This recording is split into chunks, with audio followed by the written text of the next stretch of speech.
Hello guys! Ngayon, nag-review tayo ng ating game, which is Laser Maze.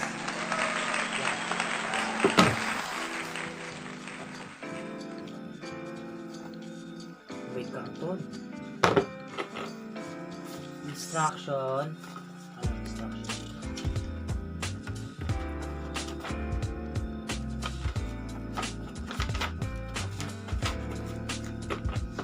Mahabang usapan yan.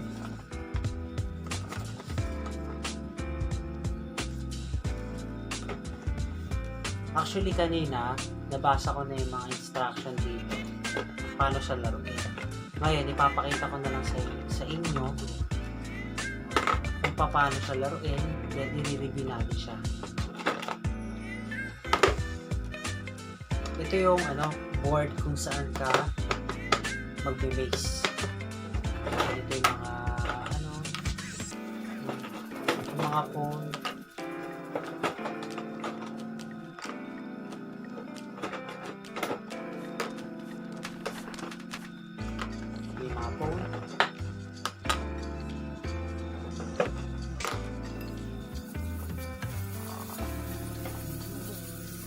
Then, ito.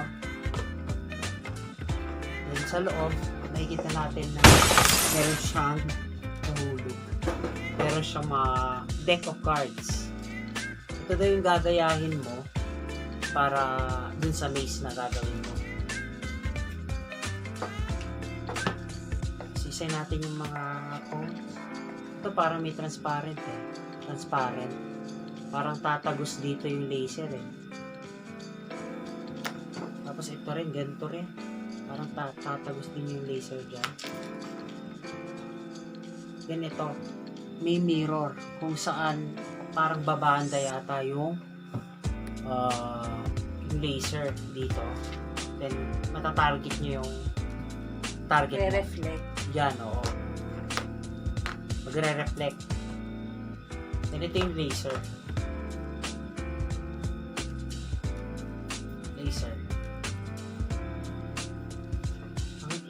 Ang goal dito parang pag kunyari na-target mo siya, iilaw, iilaw siya. Iilaw. Pero hindi mo pwedeng i-ganon. Ang kailangan mo kasing gawin dito, parang may susundin ka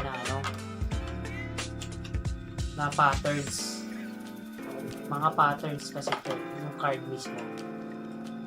Iba-ibang ibang challenge. May beginner, intermediate, advanced, saka expert. Ito yung beginner. Sampulan natin dito sa beginner na number 1. Yan.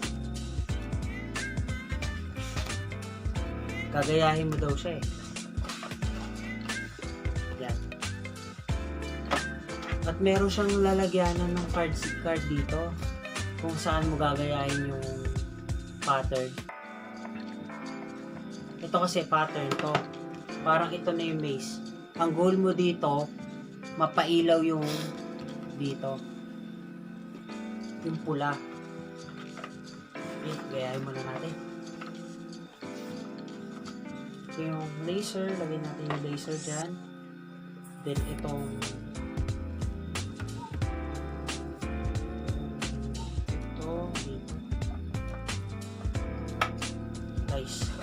nagaya ko na siya. Ang goal ko na lang dito, mapailaw ko daw itong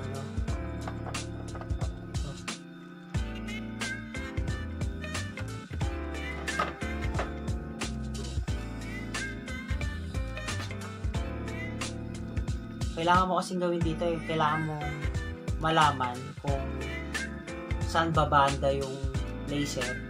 Gagamit ka ng parang salamin. Ayan to. Yung sample. Ayan, solve ko na siya. Pang beginner pa lang kasi kaya madaling na solve. Milaw, di ba? Milaw siya. Oo. Kasi bumanda yung laser doon sa may ilaw.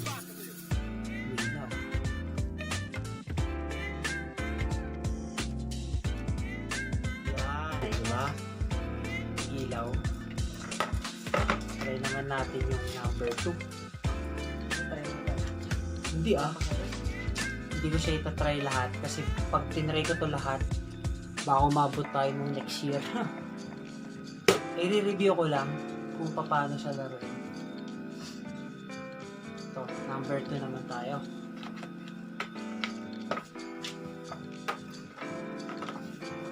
Ito, ano to? Pwede may question mark pa nga siya. Pwede mo siyang ikot-ikutin. Ayun, Ito, parang pakita ko sa inyo. Ito, parang may question mark dito. Kumbaga, ito yung gagayahin mo. Ito yung laser mo. Yung pula na yan. Tapos, pwede mo daw siyang ikot-ikutin kung saan, pwede ganyan.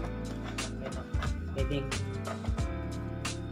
ganito, pwede ganyan, pwede ganyan.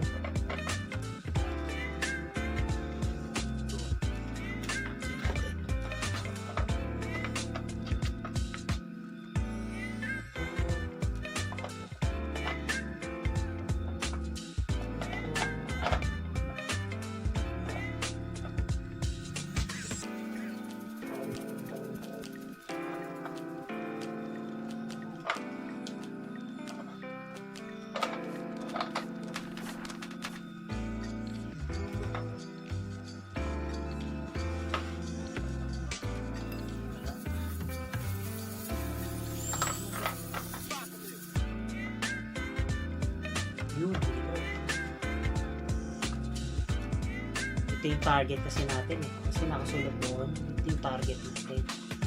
Pinundat ko siya. Ilaw, diba? Ilaw to.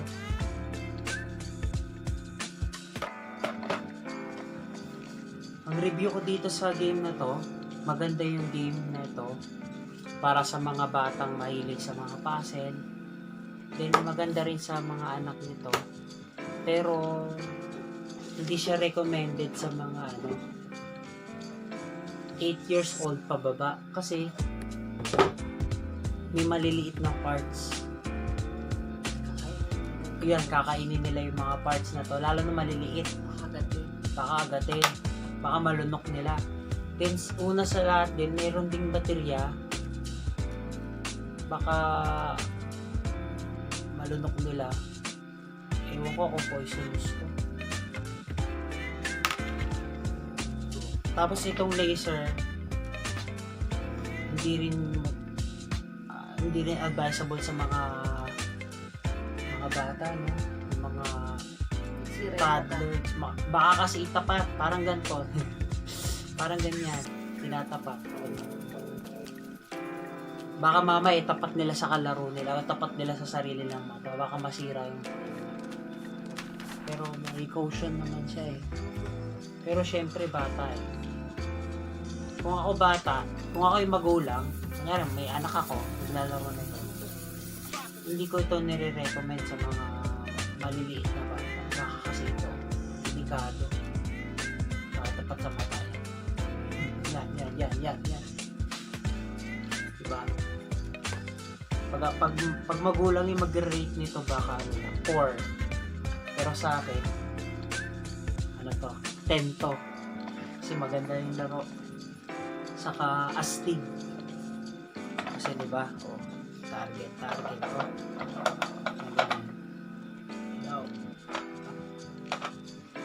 high-tech na puzzle to.